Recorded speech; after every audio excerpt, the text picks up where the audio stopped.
There's a kind of morning where you wake up already behind. Before the coffee is made, before you've said a word to anyone, the weight of the day is already sitting on your chest.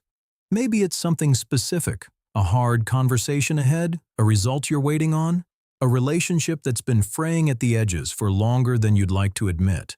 Or maybe it's nothing you can name, just the low hum of being a person in a difficult world. I want to sit with you for a few minutes in Psalm 23. Not rush through it, not extract principles from it. Just sit in it, the way you might sit in a room where someone you love is present, and let the quiet do its work. The psalm is short. You may have it memorized.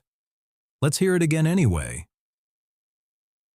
Sometimes the most familiar words are the ones we've stopped actually hearing. The Lord is my shepherd, I shall not want. He makes me lie down in green pastures. He leads me beside still waters. He restores my soul. He leads me in paths of righteousness for his name's sake. Even though I walk through the valley of the shadow of death, I will fear no evil, for you are with me. Your rod and your staff, they comfort me. You prepare a table before me in the presence of my enemies.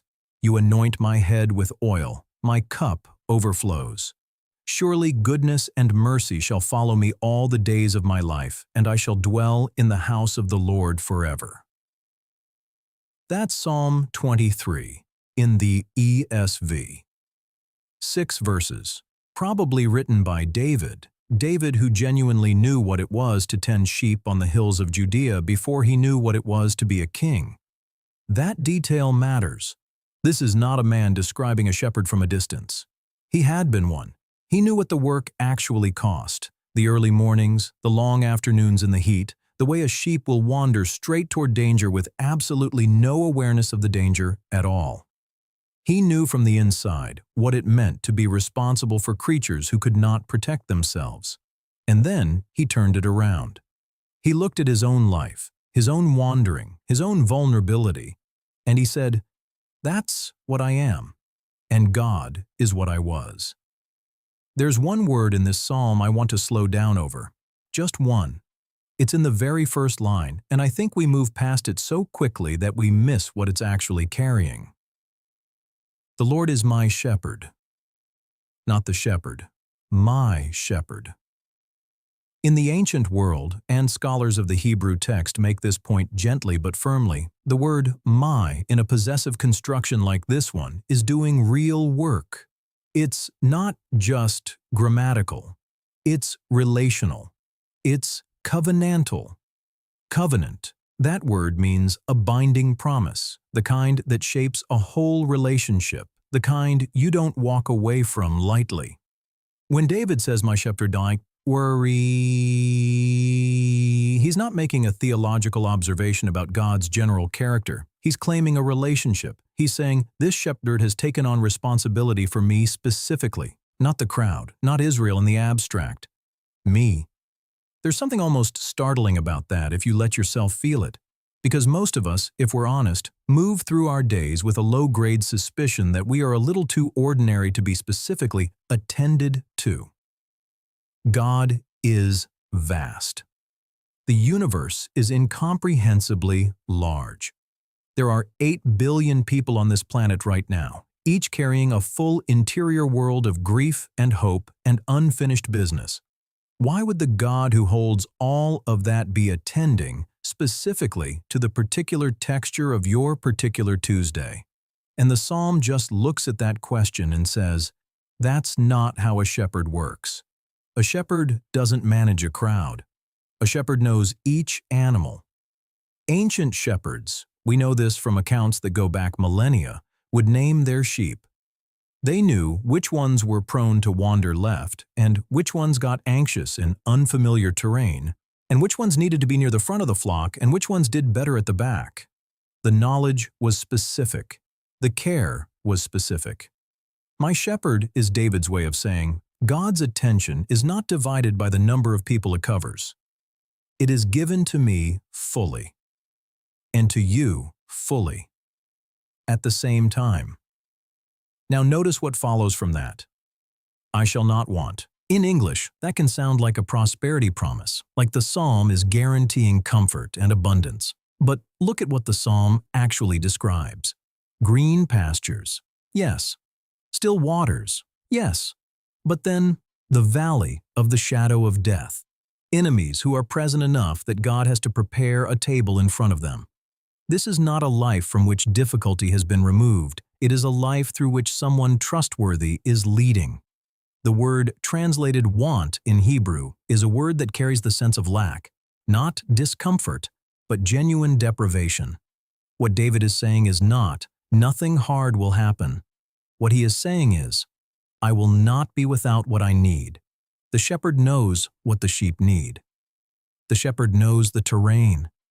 The shepherd has already walked ahead. That phrase stops me every time. He leads me. Present tense, active. He is, right now, in motion, ahead of you, not watching from a distance to see how you handle it. Already on the path, already knowing what's around the bend, already choosing the route. In John 10, Jesus picks up exactly this image. He says, I am the good shepherd. I know my own, and my own know me. John 10:14. And then a few verses later, my sheep hear my voice, and I know them, and they follow me. I give them eternal life, and they will never perish. John 10:27-28. Jesus is not inventing a new metaphor. He is stepping into an old one and saying, I am the person this poem was always pointing toward. So when you come back to Psalm 23 now, you're reading it through that lens. The shepherd who knows you by name, who has already walked into the valley, who set the table in the hard place and sat down with you in it, not outside of it.